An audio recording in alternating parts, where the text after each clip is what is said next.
Puji Tuhan, salam sejahtera, selamat sore, selamat beribadah dalam kasih sayangnya Tuhan kita Yesus Kristus. Kiranya bahagia, sukacita, damai sejahtera dari Tuhan kita Yesus Kristus dilimpahkan di tengah kita sekalian. Mengawali ibadah doa penyembahan kesempatan sore hari ini, kita nyanyikan dari satu nyanyian nomor 143, nyanyian rohani 143.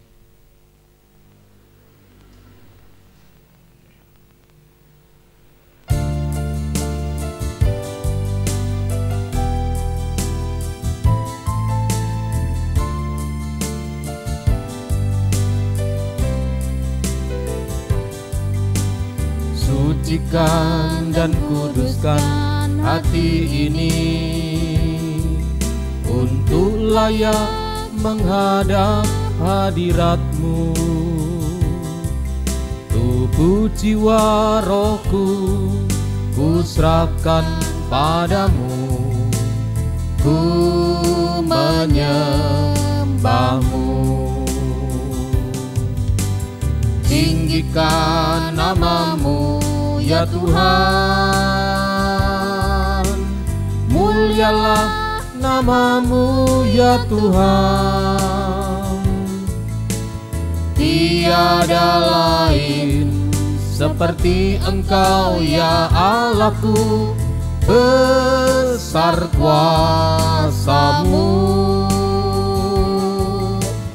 Tiada lain seperti Engkau ya Allahku, besar kuasa-Mu. Kembali atas. Sucikan dan kuduskan hati ini untuk layak menghadap hadirat-Mu. Tubuh jiwa rohku ku serahkan padamu, ku menyembah-Mu. Tinggikan nama-Mu ya Tuhan, mulialah nama-Mu ya Tuhan. Tiada lain seperti Engkau ya Allahku, besar kuasa-Mu. Tiada lain seperti Engkau ya Allahku, besar kuasa-Mu. Saudara kita bangkit berdiri. Tinggikan nama-Mu ya Tuhan, mulialah nama-Mu ya Tuhan. Tiada lain seperti Engkau ya Allahku, besar kuasa-Mu. Tiada lain seperti Engkau ya Allahku, besar kuasa-Mu. Kor sekali lagi. Tinggikan nama-Mu ya Tuhan, mulialah nama-Mu ya Tuhan.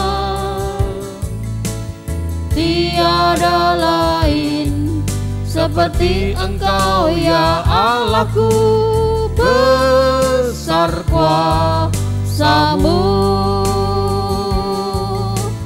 Tiada lain seperti Engkau ya Allahku, besar kuasa-Mu. Haleluya. Inilah permohonan kami kesempatan sore hari ini Tuhan. Biar Engkau sucikan kehidupan kami, ampuni segala dosa kesalahan kami, sucikan dengan kuasa darah-Mu, sehingga kami layak untuk menghadap hadirat-Mu. Kami layak untuk kami bisa memuji membesarkan nama-Mu, kami beribadah kepada-Mu Tuhan. Terima kasih Tuhan, terima kasih. Tapi masih ada kuasa-kuasa lain, kuasa setan roh yang jahat yang masih tetap berusaha mengganggu saat kami memuji membesarkan nama-Mu, saat kami mendengarkan firman-Mu, saat kami menyembah-Mu. Bersatu hati kami mengusirnya. Di dalam nama Yesus pergi, darah Yesus berkuasa. Terima kasih Tuhan. Demikian juga peralatan yang kami pergunakan ibadah saat sore hari ini, Tuhan menjaga, Tuhan melindungi. Demikian juga yang mengikuti ibadah ini dimanapun berada, urapi mereka semua dengan urapan-Mu yang sama. Bersama dengan sidang jemaat-Mu di Ngawi dan sekitarnya, juga di Kediri, di Malang, di Surabaya, di Jember, di Banyuwangi, di Solo, di Jogja, di Semarang, di Bekasi, di Bandung, di Jakarta, di Tangerang, juga di Makassar, di Manado, di Kalimantan Timur, Kalimantan Utara, di Pekanbaru, di Medan, di Hongkong, di Taiwan, di Malaysia, di NTT, di Sorong, semuanya. Urapi mereka semua dengan urapan-Mu yang sama. Terima kasih Tuhan, terima kasih. Demikian juga ibadah di lain-lain tempat, memberkati mereka semua seperti Tuhan berkati kami, terutama satukan dalam satu firman pengajaran yang benar, sehingga tubuh-Mu segera terbentuk dan Engkau segera datang kembali yang kedua kali. Terima kasih Tuhan. Di dalam nama Tuhan Yesus Kristus kami alaskan doa kami. Haleluya. Amin. Silahkan duduk kembali.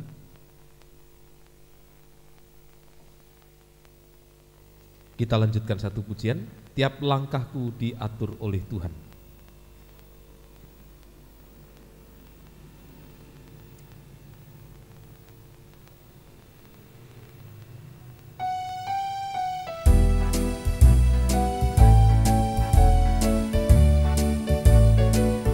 Tiap langkahku diatur oleh Tuhan, dan tangan kasih-Nya memimpinku.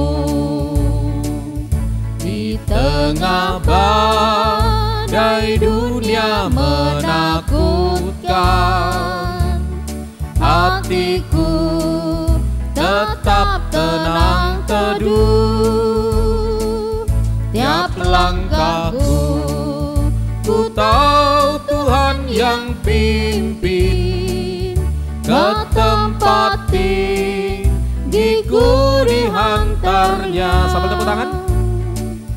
Hingga sekali nanti aku tiba di rumah Bapa surga yang bakal. Dua. Di waktu imanku mulai goyah, dan bila jalanku hampir sesat, ku pandang Tuhanku penebus dosa. Ku teguh sebab Dia dekat. Tiap langkahku, ku tahu Tuhan yang pimpin. Ke tempat tinggiku dihantarnya. Hingga sekali nanti aku tiba di rumah Bapa surga yang bakal. Tiga. Di dalam Tuhan saja harapanku, sebab di tangan-Nya sejahtera. Dibukanya Yerusalem yang baru, kota Allah suci mulia. Tiap langkahku, ku tahu Tuhan yang pimpin. Ke tempat tinggiku dihantarnya. Hingga sekali nanti aku tiba di rumah Bapa surga yang bakal. Tiap langkahku, ku tahu Tuhan yang pimpin. Ke tempat tinggiku dihantarnya. Hingga sekali nanti aku tiba di rumah Bapa surga yang bakal. 115 nyanyian pesalu, dia imam besar.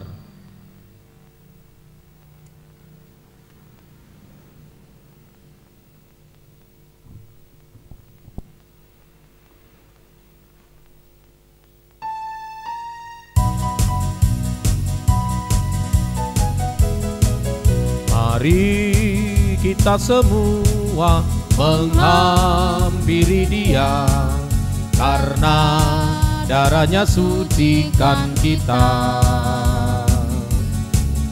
Dengan hati yang tulus, ikhlas dan percaya, tak bimbang karena Dia setia. Kur, sambil tepuk tangan kembali. Ya imam besar, pembela kita, pembuka jalan ke surga. Dia telah berkorban sekali saja, menyempurnakan kita semua. Kur. Dia imam besar, pembela kita, pembuka jalan ke surga. Dia telah berkorban sekali saja, menyempurnakan kita semua. Dua. Saat ku dicoba, saat ku menderita, Dia pun rasa kelemahan kita. Dialah pokok keselamatan yang kekal bagi yang taat kepadanya. Ya imam besar, pembela kita, pembuka jalan ke surga. Dia telah berkorban sekali saja, menyempurnakan kita semua. Kur. Ya imam besar, pembela kita, pembuka jalan ke surga. Dia telah berkorban sekali saja, menyempurnakan kita semua. Tiga. Betapa bahagia ku memiliki Dia, perantara manusia dan Allah. Habisanku dibaharui senantiasa berkat kuasa doanya. Kur. Ya imam besar, pembela kita, pembuka jalan ke surga. Dia telah berkorban sekali saja, menyempurnakan kita semua. Kur. Dia imam besar, pembela kita, pembuka jalan ke surga. Dia telah berkorban sekali saja, menyempurnakan kita semua. Kur. Sekali lagi. Ya imam besar, pembela kita, pembuka jalan ke surga. Dia telah berkorban sekali saja, menyempurnakan kita semua.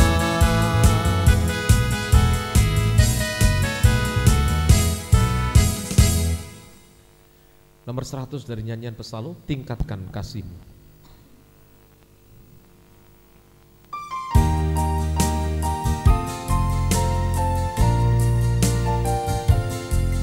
Burung di udara ada sarangnya, serigala pun ada liangnya,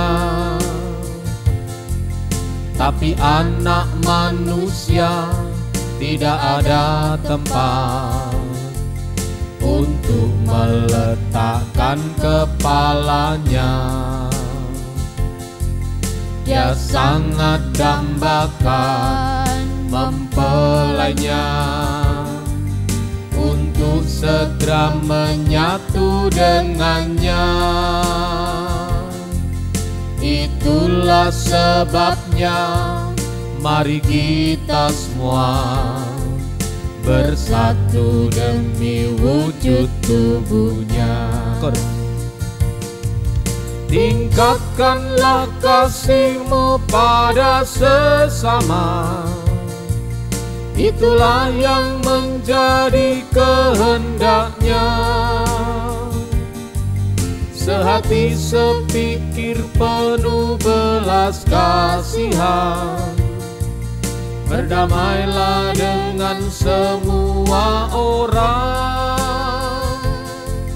kasihi mereka yang tersingkirkan, kasihi mereka yang menderita. Bebaskan mereka dari perhambaan, jadikanlah anggota tubuhnya. 2. Allah mengasihi nikah manusia yang setia menghargai korbannya,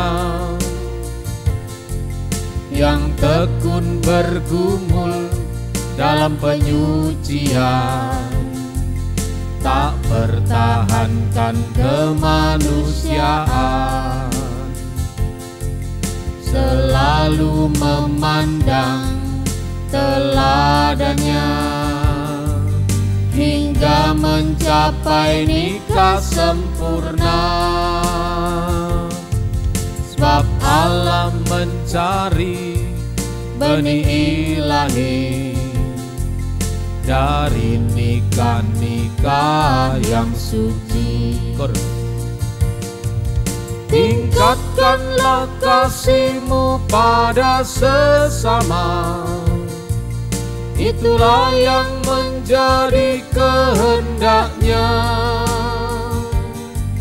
Sehati sepikir penuh belas kasihan, berdamailah dengan semua orang, kasihi mereka yang tersingkirkan, kasihi mereka yang menderita.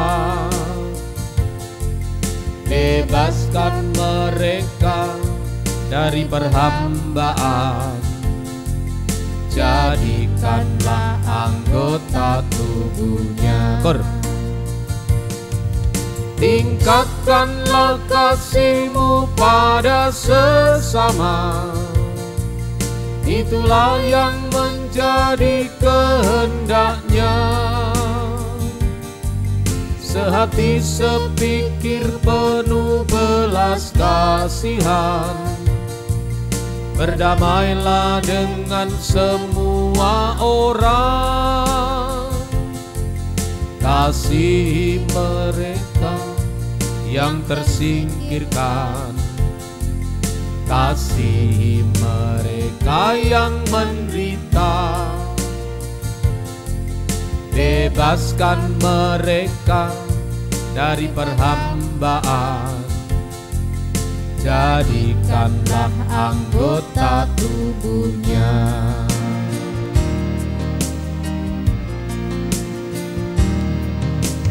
Nomor 90 dari nyanyian Pesalu Bejana Kemuliaan.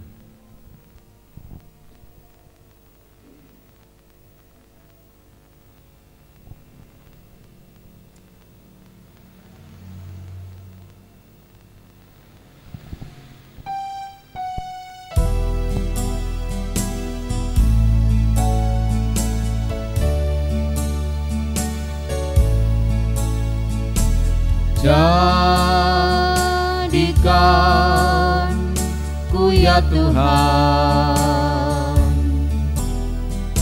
bejana kemuliaan, menjadi perhiasan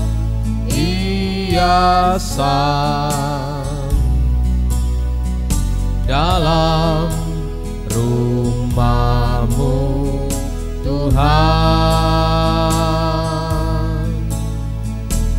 Ku serahkan hidupku, disucikan oleh-Mu, memandang pada rencana Tuhan yang mulia. Hidup yang sangat hina ini patutlah direndahkan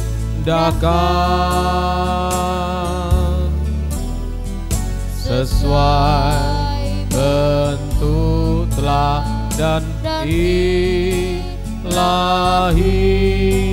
untuk dipermuliakan. Dua. Ada saat ku rasa hebatnya penyucian,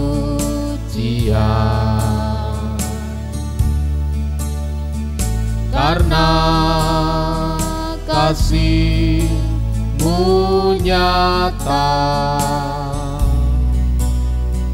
bagi hidupku Tuhan. Segala kekuranganku selalu Kau perhatikan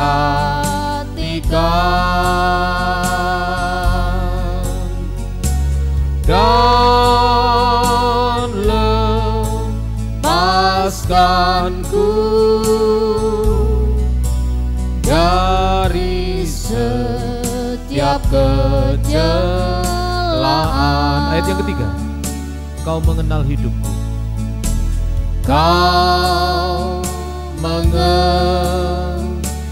hidupku yang sedia disucikan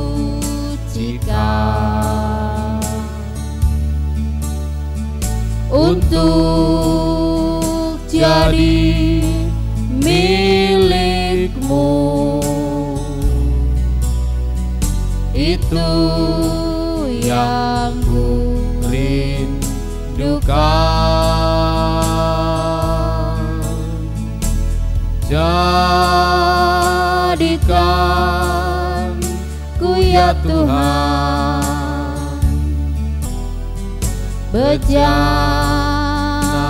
kemuliaan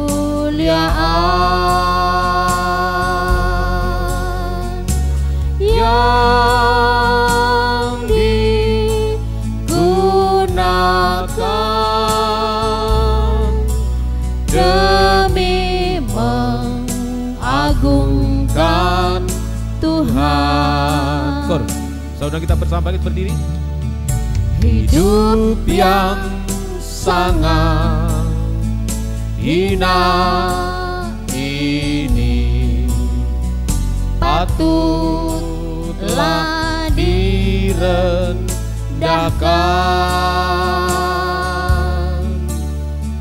sesuai bentuk teladan ilahi untuk dipermuliakan.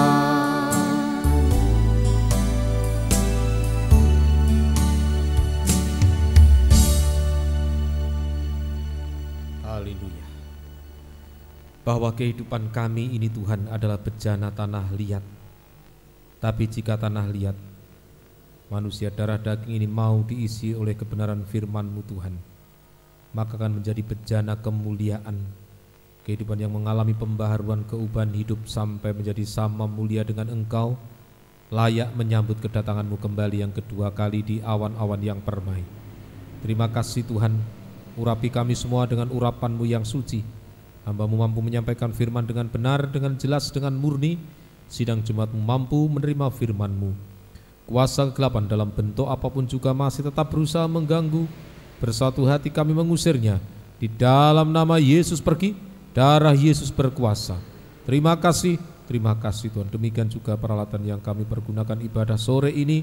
Tuhan menjaga, Tuhan melindungi.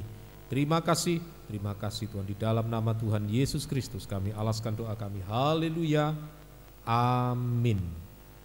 Silahkan duduk kembali. Puji Tuhan, salam sejahtera, selamat sore, selamat beribadah dalam kasih sayangnya Tuhan kita Yesus Kristus. Kiranya bahagia, sukacita, damai sejahtera dari Tuhan kita Yesus Kristus dilimpahkan di tengah kita sekalian.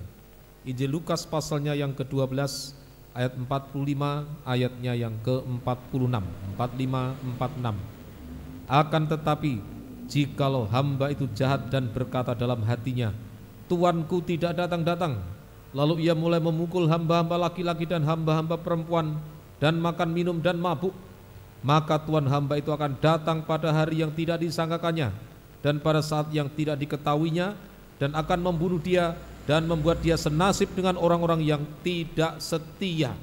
Tidak setia. Jadi dalam Injil Lukas pasal 12 ayat 45 sampai dengan ayat yang ke-46 kita masih bicara soal berjaga. Jadi jika kita tidak berjaga maka menjadi hamba yang jahat, hamba yang malas, hamba yang najis, makan minum bersama-sama dengan pemabuk, makan minum bersama dengan pemabuk. Maka orang semacam ini nasibnya adalah disamakan dengan orang yang tidak setia, sama dengan orang yang tidak percaya. Ini kemarin kita sudah belajar ini. Malam hari ini kita lanjutkan dalam satu pembacaan, dalam satu cerita yang sama, Matius 24 ayat 45 sampai 51. Matius pasal 24 ayatnya yang ke Matius pasalnya yang ke 24 ayatnya yang ke 40, ayatnya yang ke 45 sampai dengan ayatnya yang ke 51, 45 sampai 51. Siapakah hamba yang setia dan bijaksana yang diangkat oleh tuannya atas orang-orangnya untuk memberikan mereka makanan pada waktunya? Berbahagialah hamba yang didapati tuannya melakukan tugasnya itu ketika tuannya itu datang. Aku berkata kepadamu, sesungguhnya tuannya itu akan mengangkat dia menjadi pengawas segala miliknya. Akan tetapi apabila hamba itu jahat dan berkata dalam hatinya, Tuanku tidak datang-datang, lalu ia mulai memukul hamba-hamba lain dan makan minum bersama-sama pemabuk-pemabuk, maka Tuhan hamba itu akan datang pada hari yang tidak disangkakannya dan pada saat yang tidak diketahuinya, dan akan membunuh dia dan membuat dia senasib dengan orang-orang munafik. Di sana akan terdapat ratapan dan kertak gigi. Jadi di sini orang yang tidak berjaga, kehidupan itu akan menjadi hamba yang jahat, malas, najis, sehingga nasibnya sama dengan orang munafik yang hanya untuk dibunuh. Artinya dibunuh ini hanya menerima hukuman dari Tuhan. Jadi katanya pelayan, ngakunya hamba Tuhan, tetapi sesungguhnya hanya untuk dihukum. Disamakan dengan orang munafik. Nah, sekarang saya tunjukkan ini kemunafikan dalam Injil Lukas pasal 20 ayatnya yang ke-20. Injil Lukas pasalnya yang ke-20 ayatnya yang ke-20. Lukas 20. Ahli-ahli Taurat dan imam-imam kepala mengamat-amati Yesus. Mereka menyuruh kepadanya mata-mata yang berlaku seolah-olah orang jujur, supaya mereka dapat menjeratnya dengan suatu pertanyaan dan menyerahkannya kepada wewenang dan kuasa wali negeri. Seolah-olah orang jujur. Jadi ini kemunafikan. Kemunafikan ini sama dengan bertindak seolah-olah jujur, kenyataannya tidak jujur. Seolah-olah suci, kenyataannya tidak suci. Seolah-olah benar, tetapi sesungguhnya tidak benar. Seolah-olah baik, tetapi sesungguhnya tidak ada kebaikan. Ini semoga kita mengerti firman Tuhan. Ini kemunafikan. Ini semoga kita mengerti firman Tuhan. Saya tunjukkan ada perbedaan. Jadi berlaku seolah-olah ini ada perbedaan. Kalau kemunafikan cenderung berbuat baik, cenderung berkata baik, cenderung semua yang baik-baik, tetapi itu semuanya tidak sesuai dengan kenyataannya. Ini yang namanya munafik. Tapi Yusuf pernah melakukan ini. Yusuf di dalam kitab Kejadian pasal 42 ayatnya yang ke-7. Kejadian pasalnya yang ke-42 ayatnya yang ke-7. Ketika Yusuf melihat saudara-saudaranya, segeralah mereka dikenalnya, tetapi ia berlaku seolah-olah ia seorang asing kepada mereka.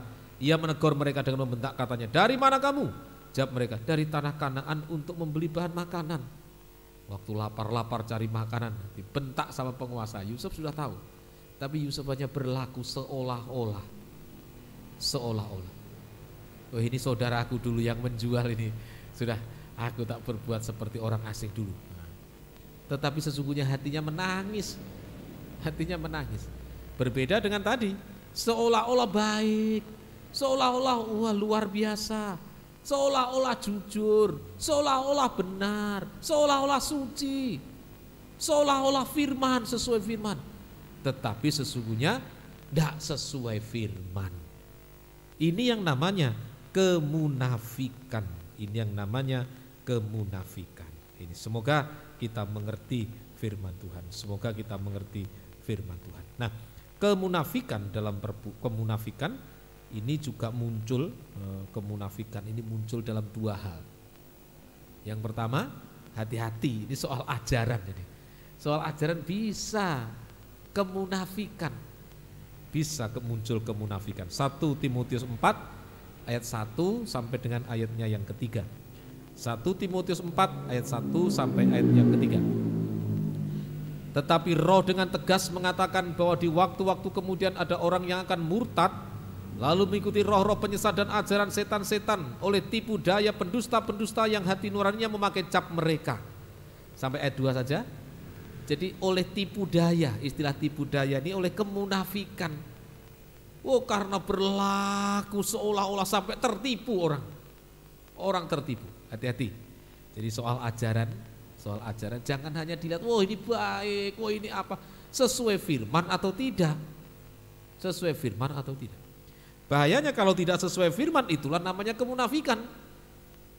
Kalau pendeta mengajarkan tipu daya, mengajarkan yang tidak sesuai dengan firman, maka nanti berakhir seperti orang munafik tadi, disamakan dengan orang munafik.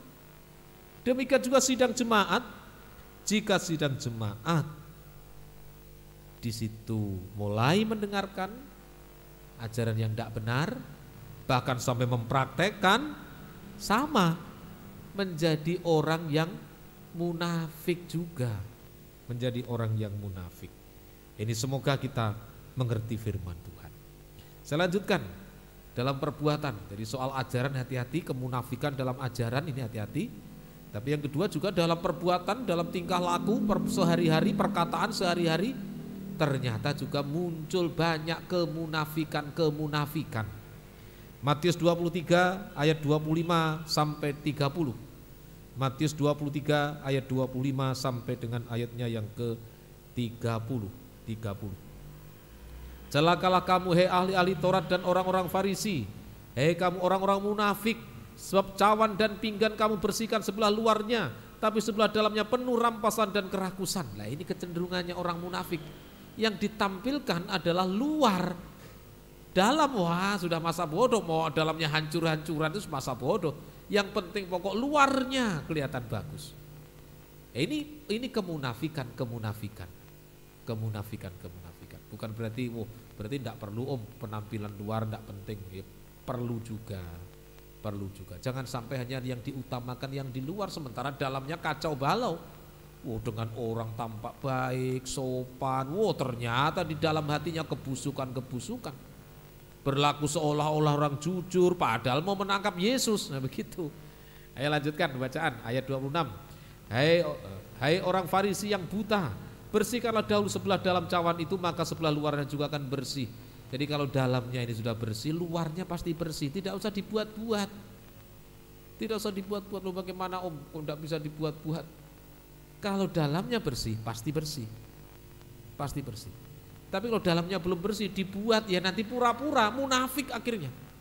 Penuh dengan tujuan, penuh dengan di balik itu ada apa lagi dan seterusnya. Ini semoga kita mengerti firman Tuhan. Yuk lanjutkan bacaan tadi.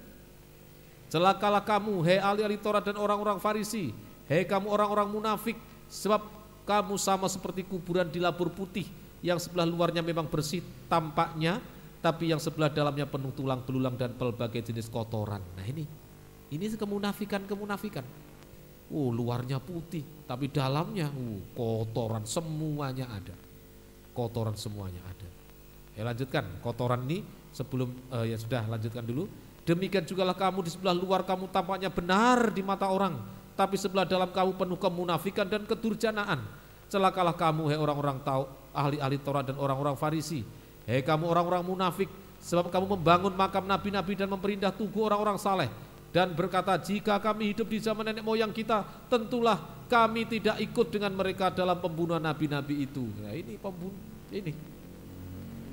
orang munafik. Munafik luarnya cenderung dipoles sedemikian rupa sampai kelihatan baik, tetapi sesungguhnya dalamnya kacau. Nanti dia berbuat baik ada pamrihnya. Nanti dia berbuat baik ada tujuan di balik itu semuanya. Ini yang namanya kemunafikan. Semoga kita mengerti firman Tuhan. Kemudian saya tunjukkan juga dalam Markus pasal 7 ayatnya yang ke-6. Markus pasal yang ke-7 ayatnya yang ke-6. Markus 7 ayat yang ke-6. Markus pasalnya yang ke-7 ayatnya yang ke-6. Jawabnya kepada mereka, benarlah nubuat Yesaya tentang kamu, hai orang-orang munafik, sebab ada tertulis bangsa ini memuliakan aku dengan bibirnya padahal hatinya jauh daripada aku. Percuma mereka beribadah kepadaku sedangkan ajaran yang mereka ajarkan ialah perintah manusia. Sampai kepada ibadah juga ibadah yang sia-sia akhirnya. Kenapa? Sebab munafik. Nah, di sini apa kemunafikannya? Bibirnya memuliakan Tuhan, tapi hatinya jauh daripada Tuhan. Sehingga kalau hatinya jauh daripada Tuhan, mungkin bibirnya kali ini memuji Tuhan, memuliakan Tuhan, tapi di lain kesempatan mungkin hanya jeda waktu, jeda jam, jeda menit, jeda puluhan menit mungkin sudah berbeda. Kata-kata kutukan, kata-kata makian, kata-kata yang tidak baik. Kenapa bisa terjadi? Sebab dalamnya tidak baik. Dari dalam itulah yang memancar keluar. Jadi kalau dia baik, ada hati-hati malah ada tujuannya ini. Apa tujuannya ini? Kalau jahat ya memang itu orang jahat, itu kemunafikan. Tapi kalau dia baik, dia ini loh hati-hati ini. Hati-hati ini ada udang di balik ini. Nah begitu. Ini semoga kita mengerti firman Tuhan. Nah, kecenderungan orang munafik sekarang. Kecenderungan orang munafik. Matius 7 ayat 1 sampai ayat yang kelima. Matius pasalnya yang ke-7 ayat 1 sampai ayat yang kelima. Matius pasalnya yang ke-7 ayat 1. Jangan kamu menghakimi supaya kamu tidak dihakimi. Karena dengan penghakiman yang kamu pakai untuk menghakimi, kamu akan dihakimi, dan ukuran yang kamu pakai untuk mengukur akan diukurkan kepadamu. Mengapakah engkau melihat selumbar di mata saudaramu sedangkan balok dalam matamu tidak engkau ketahui? Bagaimanakah engkau dapat berkata kepada saudaramu, biarkan aku mengeluarkan selumbar itu dari matamu, padahal ada balok dalam matamu? Hei orang munafik, keluarkanlah dahulu balok dari matamu, maka engkau akan melihat dengan jelas untuk mengeluarkan selumbar itu dari mata saudaramu. Nah jadi ini kecenderungan orang munafik ini adalah cenderung untuk melihat selumbar di mata orang, cenderung melihat kesalahan-kesalahan orang, sehingga dia akan gemar menghakimi orang lain. Ini kecenderungan orang munafik. Jadi kalau dia sendiri menyimpan sesuatu, dia berbuat baik, nanti kecenderungannya adalah akan menghakimi orang lain. Justru kalau kita perhatikan, yang dihakimi itu apa sebenarnya? Sesuatu yang kecil, sesuatu yang tidak berarti, sesuatu yang justru jauh kalau dibandingkan dengan keadaannya. Nah ini semoga kita bisa mengerti firman Tuhan. Nah acap kali orang yang munafik ini standarnya jadi ganda. standar ganda. Kalau untuk kesalahan orang tidak bisa, tapi untuk kesalahan kesendiri tidak apa-apa.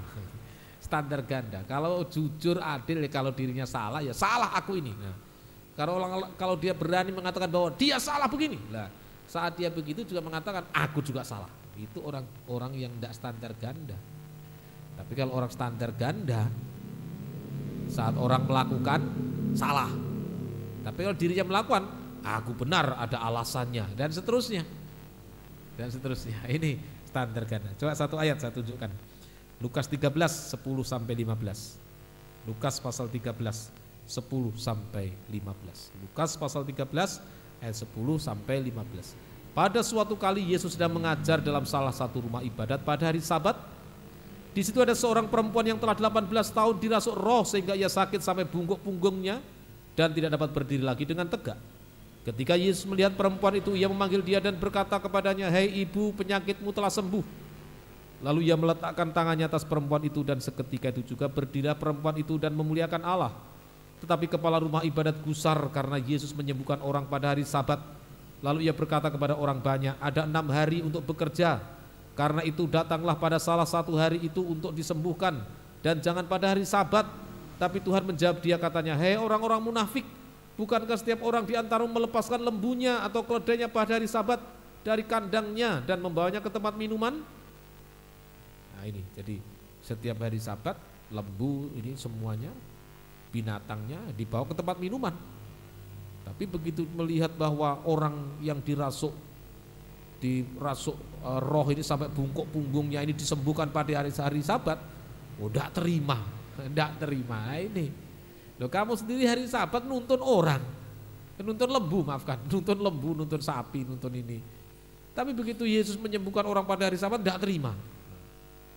Kalau dia sendiri yang melakukan, oh bener aku nuntun lembu hari Sabat, bener, oh dia teriak-teriak lembunya kok, kalau tidak dikasih minum, bener. Loh, kalau Yesus menyembuhkan orang pada hari Sabat, oh, salah itu. Nah ini yang saya katakan tadi, standar ganda. Kalau untuk dirinya benar, kalau untuk orang lain salah. Padahal sama, padahal itu sama.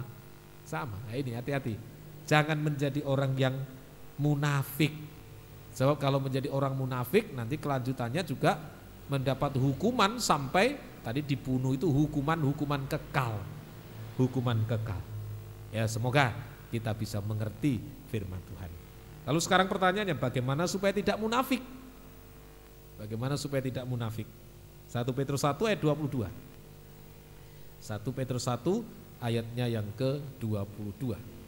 Karena kamu telah menyucikan dirimu oleh ketaatan kepada kebenaran, sehingga kamu dapat mengamalkan kasih persaudaraan yang tulus ikhlas. Tulus ikhlas itu tidak munafik. Hendaklah kamu bersungguh-sungguh saling mengasihi dengan segenap hatimu. Nah ini, jadi bagaimana supaya tidak munafik? Maka kita harus mengalami penyucian. Bagaimana supaya kita mengalami penyucian? Taat kepada kebenaran. Kebenaran itulah firman. Taat pada kebenaran sama dengan kita mempraktekkan, mulai dengar firman yang benar, praktekkan firman yang benar, sehingga kita mengalami penyucian. Kalau sudah disucikan, hati ini disucikan, baru tidak munafik. Ini semoga kita mengerti firman Tuhan. Kalau dia mengasihi, bisa dengan tulus ikhlas. Kalau dia berbuat sesuatu tanpa pamrih, dia berbuat sesuatu tidak ada udang di balik. Ya ini kalau sudah kehidupan itu disucikan. Jadi semoga kita mengerti firman Tuhan. Matius 6 ayat 2 ayat 5 ayat yang ke-16. Matius pasal yang ke-6 ayat 2 ayat 5 ayatnya yang ke-16. Ini cerita tentang kemunafikan. Jadi dalam hal memberi sedekah bisa munafik. Dalam hal berdoa bisa munafik, dalam berpuasa bisa munafik, bisa. Kalau dibalik itu semuanya tekan untuk pamrih, semua dilakukan tanpa ketulusan hati, tujuannya supaya hanya untuk dihormati, tujuannya mencari pujian. Nah ini sudah yang dinamakan kemunafikan. Jadi apabila engkau memberi sedekah, jangan engkau mencanangkan hal itu seperti yang dilakukan orang munafik di rumah-rumah ibadat. dan lorong-lorong supaya mereka dipuji orang. Aku berkata kepadamu, sesungguhnya mereka sudah mendapat upahnya. Upahnya sudah dapat. Sudah dapat. Kalau hanya mengharapkan pujian, ini orang munafik, upahnya sudah dapat. Tapi yang jelas upah dari Bapa yang di surga tidak mendapat. Lanjut. Dan apabila kamu berdoa, janganlah berdoa seperti orang munafik. Mereka suka mengucapkan doanya dengan berdiri dalam rumah-rumah ibadat dan pada tikungan-tikungan jalan raya, supaya mereka dilihat orang. Aku berkata kepadamu, sesungguhnya mereka sudah mendapat upahnya. Sampai pada kegiatan doa pun tujuannya hanya untuk dilihat, tujuannya hanya untuk dapat pujian, tujuannya hanya untuk dapat perkara-perkara jasmani. Bisa dapat? Bisa. Tapi yang jelas tidak mendapat upah dari Bapa yang di surga.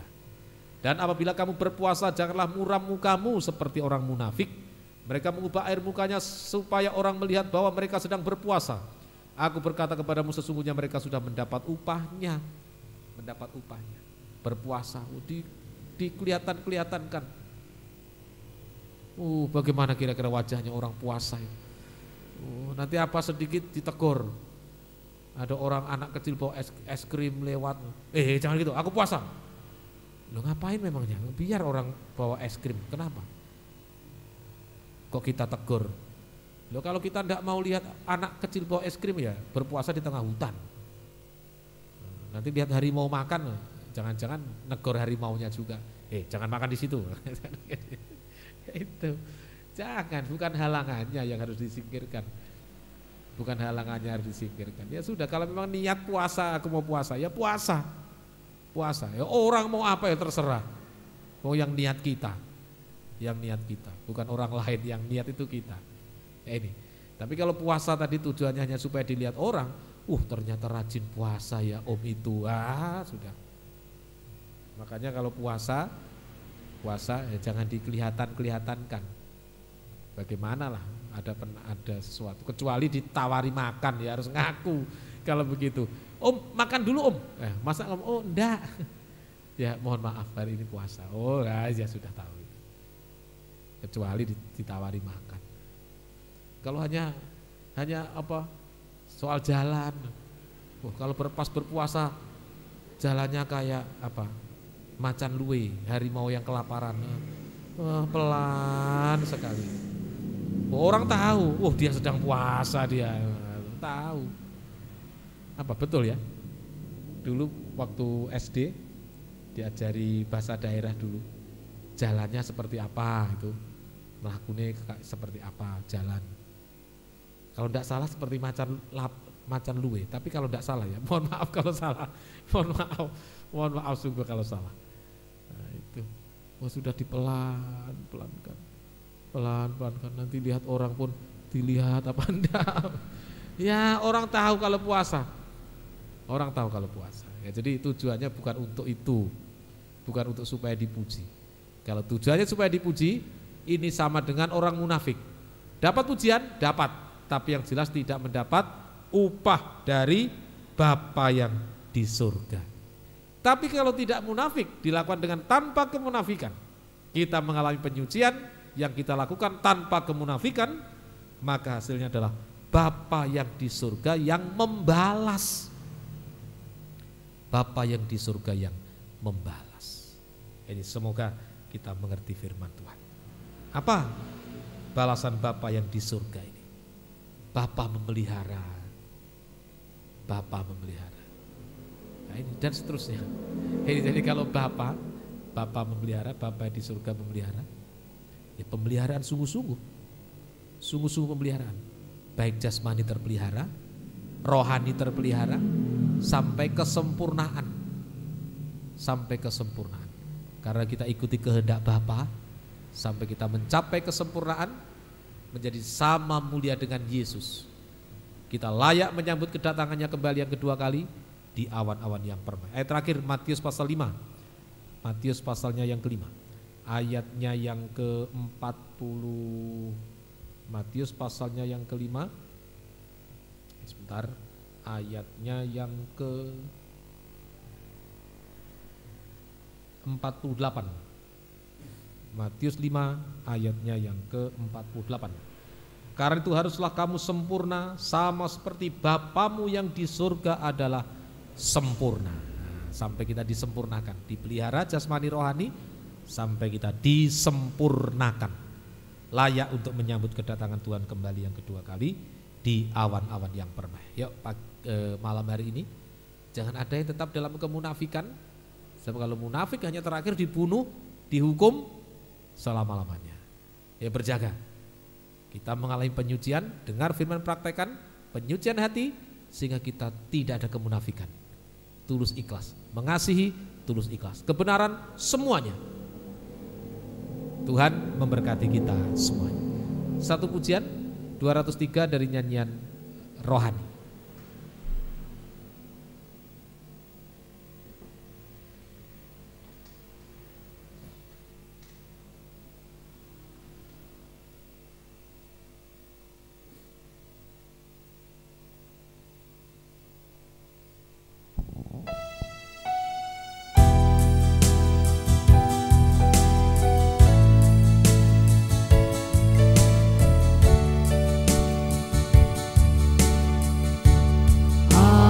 Ajarku mengerti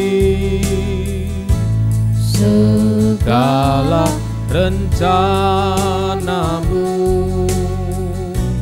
ajarku berserah hanya padamu. Bimbinglah jalanku dalam terang firman-Mu, ajarku berharap hanya padamu. Bapakku, ajaib segala rancangan-Mu, Tuhanku,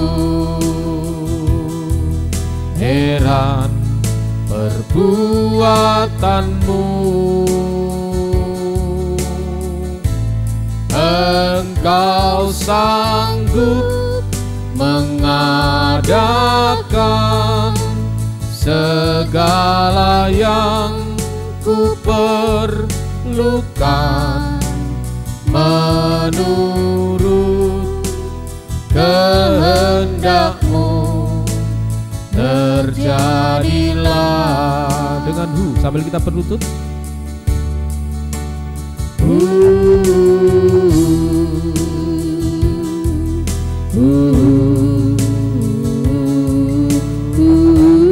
Biarlah semuanya mengalami penyucian. Tidak ada satupun yang tetap dalam kemunafikan. Haleluya. Termasuk dalam kegiatan ibadah, dalam pengajaran, dalam perbuatan sehari-hari, sehingga kita mendapat upah dari Bapa yang di surga, pemeliharaan, perlindungan sampai sempurna, tak bercacat celah, menyambut kedatangannya kembali yang kedua kali di awan-awan yang permai. Kita sembah Tuhan. Haleluya.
Haleluya, haleluya,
haleluya, Terima kasih Tuhan, terima kasih. Terima kasih Tuhan atas firman-Mu malam hari ini, tetapkan dalam hati kami semuanya Tuhan. Tidak ada satupun yang tetap bertahan pada kemunafikan. Biar semua Tuhan mengalami penyucian sampai kedalaman hati, menjadi kehidupan yang tulus ikhlas. Haleluya. Terima kasih Tuhan. Sehingga Bapa di surga memelihara, Bapa di surga menjaga, melindungi sampai dengan menyempurnakan kehidupan kita saat kedatangannya kembali yang kedua kali. Terima kasih Tuhan. Saudara kita bersama bangkit berdiri. Ajarku mengerti segala rencana-Mu.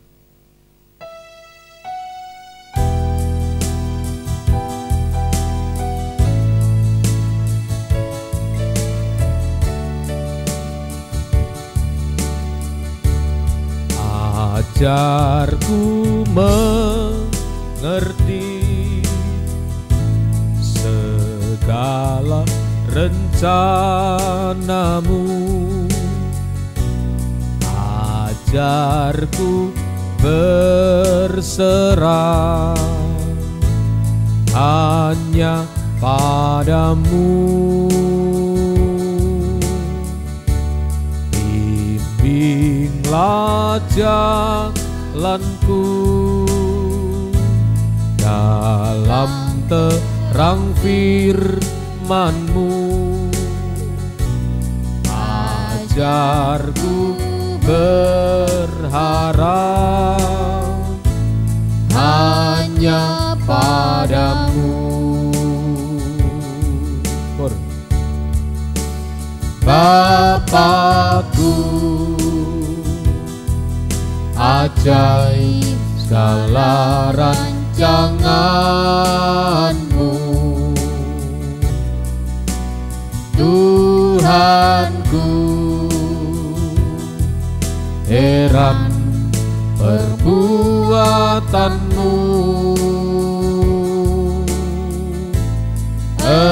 Engkau sanggup mengadakan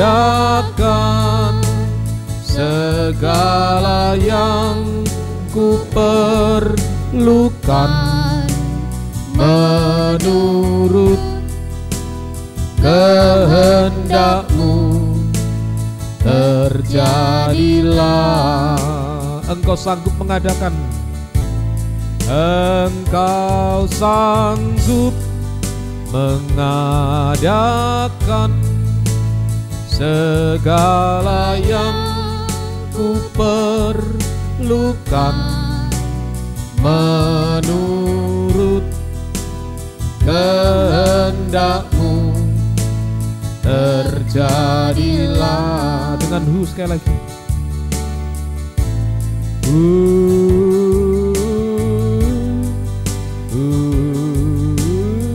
Ayo bersama dengan saya malam hari ini. Saya mengalami penyucian sampai kedalaman hati Tuhan, supaya tidak disamakan dengan orang yang munafik. Angkat dua belah tangan kita ke atas. Kita sembah Tuhan. Haleluya. Haleluya. Haleluya. Haleluya. Engkau lihat tangan-tangan yang diulurkan ini Tuhan. Tolong kami semuanya, hamba-Mu bersama dengan seluruh sidang jemaat-Mu. Tidak ada satupun yang kena hukuman binasa selama-lamanya, tapi semuanya masuk pesta nikah anak domba Allah, kerajaan 1000 tahun damai sampai Yerusalem baru kekal selamanya. Turunkan tangan. Setiap ibadah di tempat ini biarlah Tuhan selalu hadir lewat firman yang dibuka rahasianya, Roh Kudus dan kasih-Mu Kau curahkan di tengah kami semuanya. Gembalakan kami baik yang di Ngunut, di Ngawi, di Nganjuk, tergembala jarak jauh dimanapun berada. Berikan kami kerinduan, kami bisa bertekun 3 macam ibadah pokok. Kami mendengarkan firman-Mu, kami taat akan firman-Mu, kami mengalami kuasa firman-Mu. Mohon kemurahan-Mu seluruh sidang jemaat memiliki jabatan pelayanan dari Tuhan, tidak ada yang terhilang. Semuanya sampai masuk pesta nikah anak domba Allah. Terima kasih Tuhan. Terima kasih penyebaran firman baik lewat Facebook, lewat YouTube. Urapi semua dengan urapan-Mu yang suci. Banyak jiwa-jiwa dimenangkan dalam firman pengajaran yang benar. Pergumulan dalam nikah rumah tangga satukan sampai mencapai nikah sempurna. Pergumulan dalam ekonomi keuangan pekerjaan Tuhan tolong seluruh sidang jemaat-Mu. Perusahaan anak-Mu di Taiwan Tuhan tolong, proyek perumahan di Ngawi Tuhan tolong, setiap pekerjaan dilaksanakan anak-anak-Mu, pemerintahan swasta Tuhan tolong semuanya.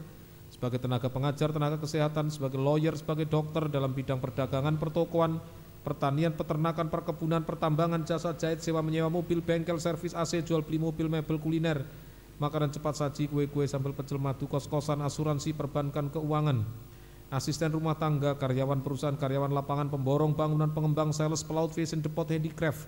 Tuhan tolong semuanya. Demikian juga pembelian tanah, penjualan tanah, perizinan usaha, semuanya Tuhan menolong. Yang masih duduk di bangku sekolah berikan hikmat, kepandaian, kekuatan, kesehatan, ketaatan dari Tuhan. Perjodohan kaum muda juga hamba serahkan dalam tangan kasih kemurahan-Mu. Berikan satu iman yang benar, satu firman pengajaran yang benar, satu pelayanan yang benar, masuk kesatuan tubuh Kristus yang sempurna. Terima kasih Tuhan. Proses penyembuhan Ibu Rudi, Tuhan tolong Tuhan tetap sehat kuat sampai Engkau datang kembali yang kedua kali. Terima kasih Tuhan. Juga pasca operasi Bapak Acun juga Tuhan menolong, juga Saudara Kevin, Saudara Andre, Tuhan menolong semuanya. Juga Yudi, Yuni, Mas Mes, Moniria JK, Ibu Pendeta JK, Ibu Heri, Bu Lasmi, Bu Jun, Bapak Ibu Kemi, Saudara Anton, Bu Mul, Bu Santi, Bapak Ibu Stephen, Daniel, Stefani, Giovanni, Elizabeth, Bapak Ibu Limarjo, Bapak Ibu Yuli, Pak Pilip, Bu Andi, Yosi Egi, Bapak Acun, Ibu Yati, Anak Niko, Bapak Agus Esra, dan Ibu Nila Mika Samuel, Ibu Yuni, Bu Rudi, Bu Darmono, Bapak Ibu Setio, Bapak Ibu Yoel, Bapak Ibu Nolip, Bapak Ibu Yudo, Bapak Ibu Andi, Bapak Ibu Andrianus, Bapak Ibu Bayu, Jamaah semuanya. Demikian juga Nathanael, Veronica, Alexis, Mika, Rivel, Ima, Emma, Gebi, Resi, Tabet, Nego, Stephen, Dion, Rara, Cynthia, Harun, Cika, Adenia, Samuel, Kevin, Tanisha, Glory, Tuhan tolong semuanya. Magdalena, Yusua, Sadra, Johannes, juga Audi, Tuhan menolong semuanya. Terima kasih Tuhan. Orang tua Ibu Stephen, keluarga Ibu Rita, keluarga Bapak Krisna, Swita Purba, keluarga Ibu Juari, David, keluarga Ibu Neti Pesik, keluarga Bapak Nadia Putris, Pendeta Sadra, keluarga Bapak Barnabas, keluarga Ibu Doharni Pohan, keluarga Bapak Siregar, keluarga Bapak Simamora, keluarga Pak Kris, Tuhan tolong semuanya. Keluarga Bapak Sanggam Sihombing, Julis Palulungan, keluarga Bapak Sukeni, keluarga Bapak Heri, keluarga Bapak Ridwan, keluarga Bapak Robert, keluarga Bapak Ambarita Om Hari, keluarga Ibu Luseria Sitorus bersama Paramita Manurung, keluarga Yan Argita, keluarga Hari Sucipto Mbah Sinem, Tuhan tolong semuanya. Juga Bapak Sarono Ekor Harjo bersama dengan keluarga, Bapak Junaidi Napitupulu bersama dengan keluarga, Tuhan tolong semuanya. Dan lain-lain saudara kami yang sempat mengikuti ibadah ini tanpa kami sebutkan satu persatu jamaah mereka semuanya.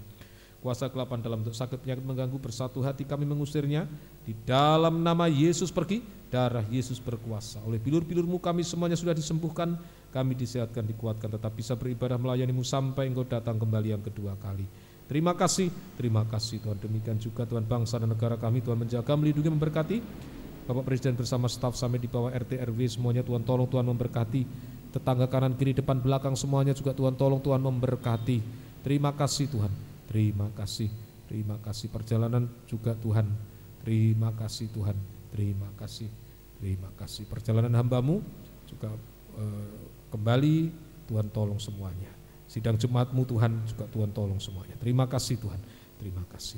Kekasihku sekalian, kiranya berkat dan damai sejahtera dari Allah Bapa, Allah Sang Putra dan Allah Roh Kudus di dalam nama Tuhan Yesus Kristus menyertai kita sekalian mulai malam hari ini sampai selama-lamanya. Dalam nama Tuhan Yesus Kristus kami alaskan doa kami. Haleluya. Amin. Selamat malam. Tuhan Yesus berkati kita sekalian.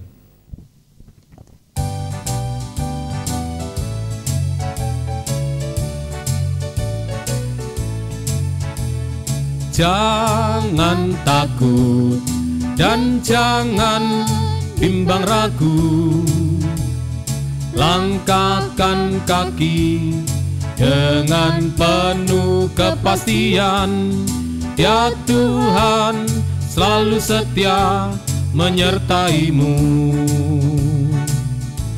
Sebab itu mari kita semua menghampiri tahta kasih karunia, agar kita terima rahmat dan kasih karunia,